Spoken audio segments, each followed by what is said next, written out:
Well, it's always good to talk music with you, Ian. And it seems, in some respects, it only seems like yesterday when we were talking about Mozart in Italy. Yet, in other respects, it feels like a lifetime away.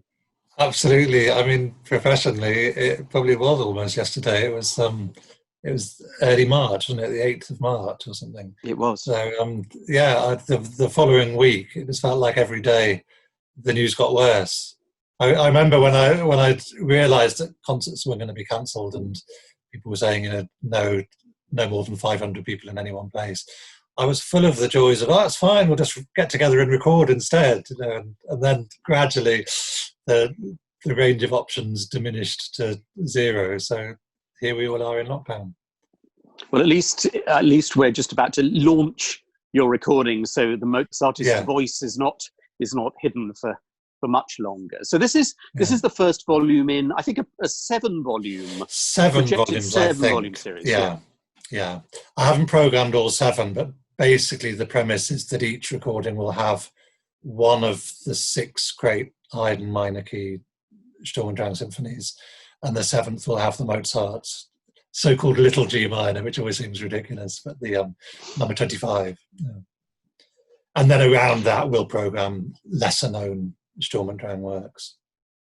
I mean, obviously the first thing I think we need to do is sort of unpick the term Sturm und Drang, because it's even though it seems to have alighted on music more than anything nowadays, that's not actually how it started at all. It was a literary movement. Yeah, and actually I hadn't realised until quite recently it was applied to music for the first time in 1909. A scholar was writing about Haydn for the centenary of his death, and just picked up the terminology of Sturm und Drang, and it sort of stuck, and it's still, reference books. Most books on 18th century music, if you look up Sturm und Drang in the index, you'll find quite a few references. It has, I think, also been used.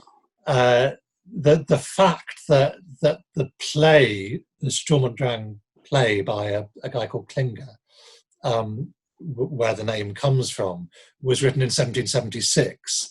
So I think there has been a trend recently for musicologists to sort of dismiss the whole idea because most of the music predates that. But I think the point is that, of course, it wasn't a deliberate, conscious movement. Nobody sat down and said, right, I'm going to write a Sturm und Drang symphony this morning. But I think it was absolutely a current. And actually, the more I've been, I wasn't really conscious of this when we did this first recording, but the more I've looked into it and the more I've thought about it, it does seem to me that there's a symphonic parallel with exactly the same operatic reforms that Gluck and Calzabigi were doing. That the Sturm und Drang symphony movement was a very similar thing. I mean, the symphony was such a relatively new form. And it seems increasingly clear to me that Haydn and then colleagues and contemporaries picked up on it, but I think Haydn primarily was almost saying that he'd got, in his early symphonies, he'd got to a peak of what a genteel Rococo sort of mid-18th century symphony could achieve. And I just get the impression that he was desperate for the range of ambition and the range of possibilities for a symphony to increase. So I think there's a real link from the middle period, Haydn, all the way through to Beethoven and beyond. And I increasingly think that it was this sort of wanting music to mean more, wanting to be able to express more, and wanting to demand more, both of the musicians and of the listener. I was going to say it's interesting because the sort of the vehicle for expression in the 18th century for so many composers was opera. Yet Haydn kind of invented more or less and gave us the symphony. And if you follow his symphonic journey from number one right through to the end, I mean, it is an incredible development he made. But it was almost as if that became the medium for his expression. Yes, he was an opera composer, but for strange reasons, he's never ever, he's never really included in the sort of, the inner sanctum of the great opera composers. I mean, it was the symphony for him that was his sort of method of expression, and I guess the string quartet alongside that, and then maybe church music. Yeah, but I think there's something interesting in that, because I think temperamentally, and maybe technically as well, as a composer, he seems to have been much more at home in the quartet and the symphony, and maybe it is to do with a sort of egalitarian sort of spirit that I've had. The concertos and the operas, the operas are beautifully crafted, undoubtedly, but there is something about the idea of a lead role and a lead voice, which the orchestra accompany, and similarly with the concerto, that he doesn't seem quite at home with. Whereas what I think we now marvel at with the quartets and the symphonies is the way a little nugget of a theme can be thrown around the orchestra or thrown around the four parts of the quartet. And I think that seems to be what his great joy was. There's a wonderful, I remember reading an interview years ago with Tom Stoppard, and he was saying that the reason why he wrote plays was because it was the most civilized way of disagreeing with himself. And when he created different characters, he could contradict a point of view and see more than one side of an argument. And I often think of that in terms of music, and Haydn in particular, that a Haydn symphony or a Haydn quartet is like the most civilized way of agreeing with ourselves. That there's a wonderful way of a camaraderie amongst a group of players, and the listener becomes implicit in it, where just themes are shared and thrown around and mulled on and developed. Yeah, because there's the famous quote where he says, talking about being stuck down in Esterhazy, that he was basically away from where it was all happening, so he was forced to be original, and that actually stands up very, very well when it comes to the string quartet and the symphony, because he just basically got on with it and turned these forms into these magnificent sort of voice pieces for himself. But maybe not being in the kind of thicket of it in Vienna or Mannheim or wherever it was happening, actually operatically maybe he wasn't actually at the sort of cutting edge, and in a way his operas kind of lag behind his other forms in that respect.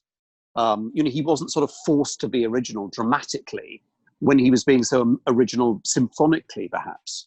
Yeah, I think that's true. And also, I guess, by its nature, opera is more collaborative. So the moment you're presented with a libretto, that's a substantial part of the thing. Whereas with one of the great things that he was able to do was to, someone mentioned to me the other day the finale of the Symphony Number 70, which doesn't have a nickname, so it's not done as often. But it's literally just bop, bop, bop, bop, bop, just 4 notes thrown off, and the whole movement is based on that one figure. And he always seems to take a thrill in the more he limits himself, the more fun he has with the juice that he extracts from the fruit. So each of the volumes in this Sturm und Drang series is a kind of, as you said, each volume will lead towards one of Haydn's Sturm und Drang symphonies, but in a way you're contextualizing them, and on this first volume you're kind of leading up, because you've got composers who are older and been around longer than Haydn, but who are obviously they were all in their own way getting to grips with this this movement, this sort of zeitgeist in the musical world that was encouraging them to make these sort of dramatic expressions. How would you actually characterize Sturm und Drang in music? What does it actually sort of sound like? What does it look like? Yeah, it's an interesting one, because I think it was it became its own language, and I suspect a lot of the composers probably didn't even consciously think, I'm going to do this or that. It just sort of evolved into a particular, it was almost like a craze, one of these fads that, and certainly it passed almost as quickly as it arrived. There are certain things that they all seem to have in common.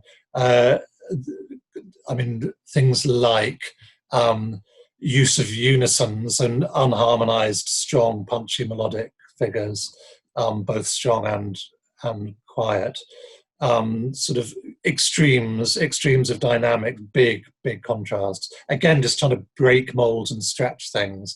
Big leaps, from the bottom of an instrument's register to the top. a lot of tremolos and the strings, so shivering. I mean, it's interesting that the literary movement talks about the goal of the literature being to inspire terror and fear in the reader, or in theatre in the audience. And I think that holds true for the music as well. A lot of pregnant pauses and surprises. I mean, of course, Haydn did exactly the same thing in his comic music. So he already had a sort of bag of tricks that was applied in a very different way. But I think generally it was these sort of techniques. Oh, and also syncopation, lots of lots of sort of energized accompaniment figures. Because it does instill in its listeners a different kind of engagement with the music. It's not, it's not the genteel court music that you could sit in your box or whatever, and chat over. This kind of was arresting, and it would be very difficult not to concentrate.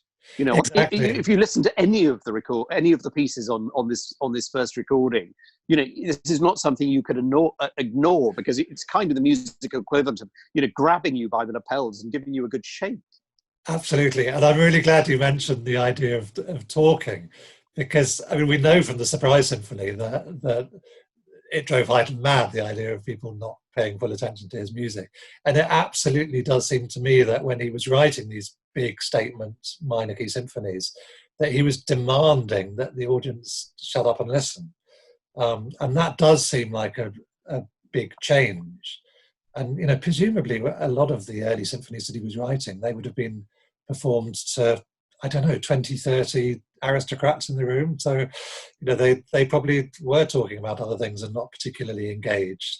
So I think there is very much a sense of arresting and really just wanting to up the ante and make the music intense and just mean much more and grab attention. I guess the Gluck ballet of the Don Juan, which is actually what we begin the first disc with, the finale of that, and that is often cited in the books that you read as the birth of Sturm und Drang. And actually in this case, I think it probably is. I mean, it has all the trappings, all the technical things I was mentioning just now. It all seem to have it in that sort of 5 minutes of music, and it must have totally shocked the audience when they first heard it. There are three other composers who we're starting to hear their music a little bit more. I mean, I'm talking about Jomelli, Beck, and Traetta.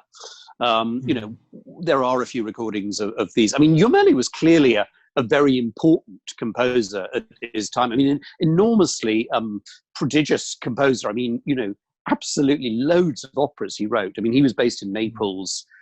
Big figure, I think, in the history of opera. Yeah, and very much what I was surprised and I'm quite pleased. Actually, a couple of years ago, I turned on Radio 3, and there was some music playing, and I, for the first time, was able to recognise it as Jomelli. I'm sure that's Jomelli, and I stayed and listened, and it was Joyce DiDonato had recorded some. And so he is starting to get known. But he is one of those composers like Berlioz or Wolf, where however much you get into the idiom and the particular accent of language, you never quite know what's coming up over the page. You can be totally startled by a sudden change of direction.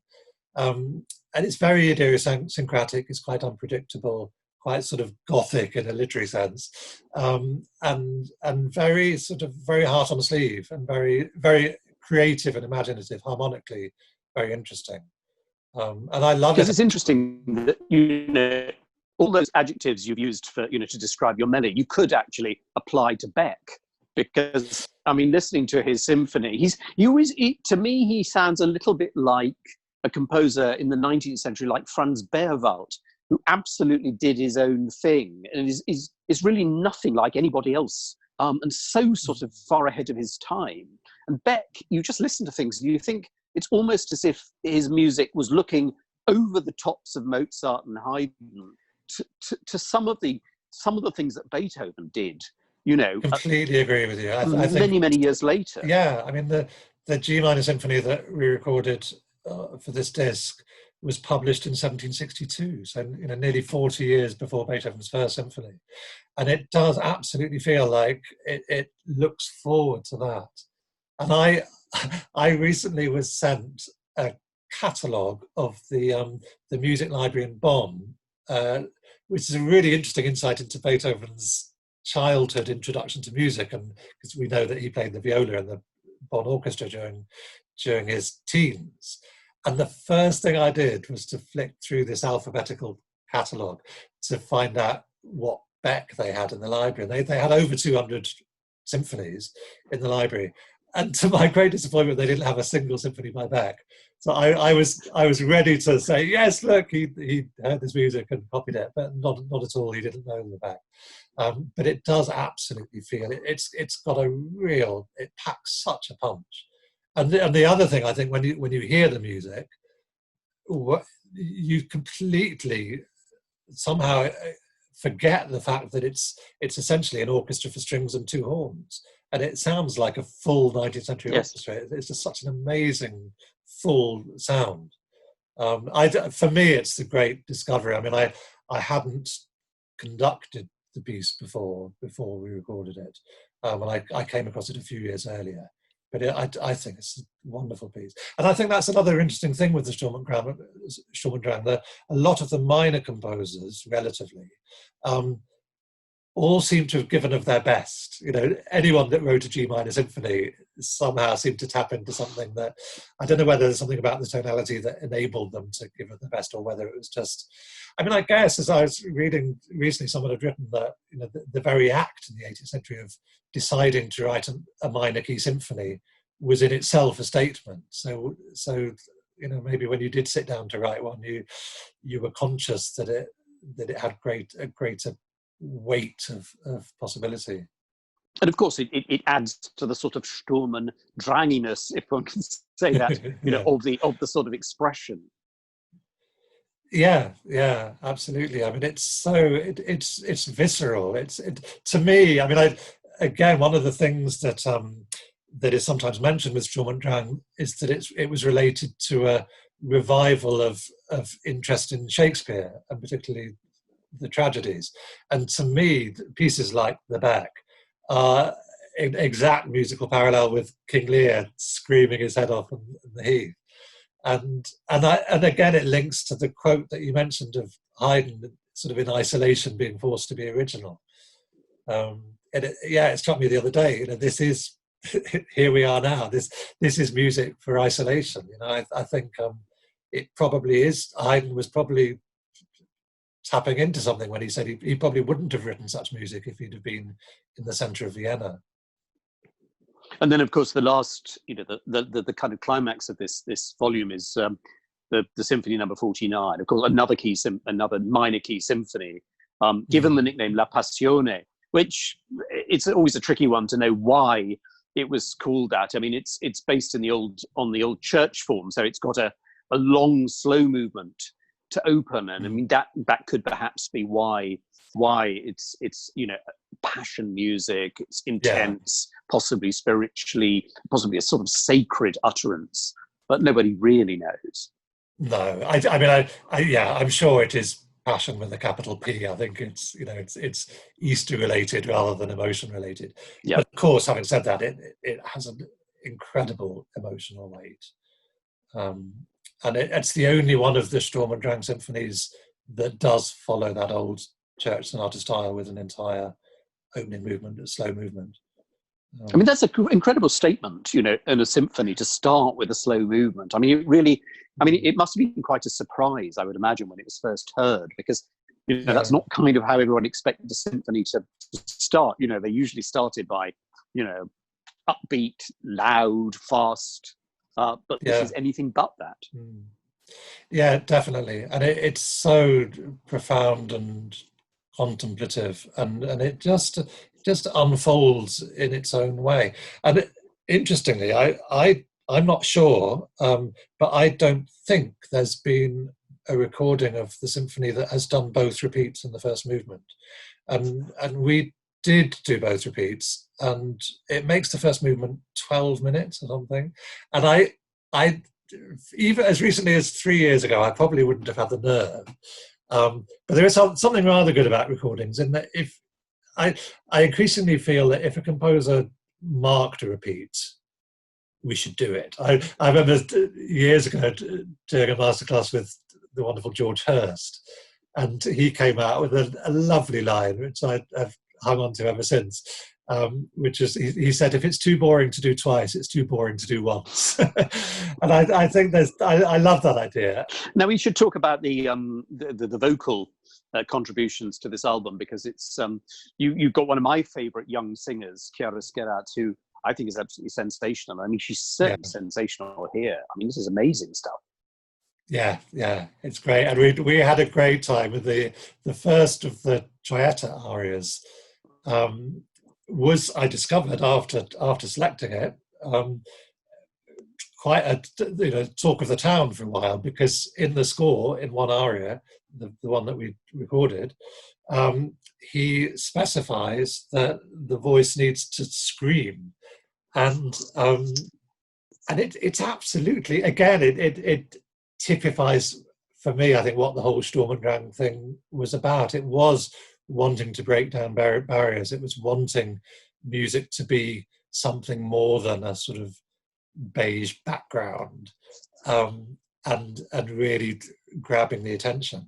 So there are these two places where the voice is, the singer is prescribed to scream, and we tried, I think Chiara was saying the other day, she tried 20 different, and I think she didn't think that we would have the nerve to include it in the disc. So when we sent her the final edit, she said, "You kept the screams." I said, "Of course we did." It's looking ahead to the sort of rest of the series, even though you don't quite know where it's sort of ending. I mean, there must be some exciting discoveries that lay ahead for you, and clearly lie ahead for us as the listeners. Yeah, definitely. I mean, of the pieces I already know, of the lesser known pieces, there's a wonderful G minor symphony by Kozhelu, a Czech composer who came to Vienna. The Krauss C minor symphony that he wrote in Vienna is an extraordinary piece, really. So those two, I'd say, were my top ones. The composer that copied Haydn most, I think, was Van Hal, who famously played string quartets with Mozart and Haydn in Vienna. And he wrote over probably about a dozen minor key symphonies, if not more. And the second volume includes a D minor symphony by him, and will probably include one or two others by him as well. They're very good pieces. So yeah, it's also nice. It's also nice to, instead of having these kind of Everest works, actually to see that, they are part of a mountain range. And actually there are a few peaks around them that are, not a lot lower down. That's nice to see that, Haydn isn't, on his own, that actually he's surrounded, or Mozart or Beethoven, they're all part of this incredible sort of, geography of great music. And yes, and without, the lesser masters, the great masters wouldn't be kind of up there. You kind of need this sort of perspective to put them into context. Definitely. And also what's rather wonderful is that you do then realize that, so often Mozart is talked about sort of up there on a pedestal. But he's absolutely a product of his age. And of course, he would borrow and steal and copy and improve on what he was copying and annoy everybody by doing it. But absolutely, he was a product of his age. And when you come across a piece like the Beck Symphony, you do realize it's not just a case of placing a piece that's not as good as the Haydn, just so that you can see how good the Haydn is. It's just a slightly different. And I think that the idea of a mountain range is exactly right. It may not be quite as much of a peak as the Haydn, but it still has the same sort of extremities of contour and the same thrill that you can still get some amazing views, I guess, to murder the analogy. Well, it's been really a pleasure speaking to you, albeit sort of, at a quite a distance, me in Gloucestershire, you in London. But let's hope that before not too long that we'll be able to actually hear live music again, and and share in these amazing discoveries together, because this is certainly a series that I'm looking forward to following, not just on on disc or streamed or downloaded, but actually it was our, as it were, in the flesh. Yeah, thank you. No, I do feel that if nothing else, the one positive thing of this is that I think we very quickly have realized, I'm sure we all knew it really, but the value of and the importance of live music making is, Yeah, definitely. I've found myself going onto YouTube and digging out, biography programs on Carlos Kleiber and people, and it's wonderful. There's so many hours of things to keep us, entertained and diverted and educated and inspired. But actually, at the end of the day, the live music making is what we are now really starting to crave, I think. Yes, definitely.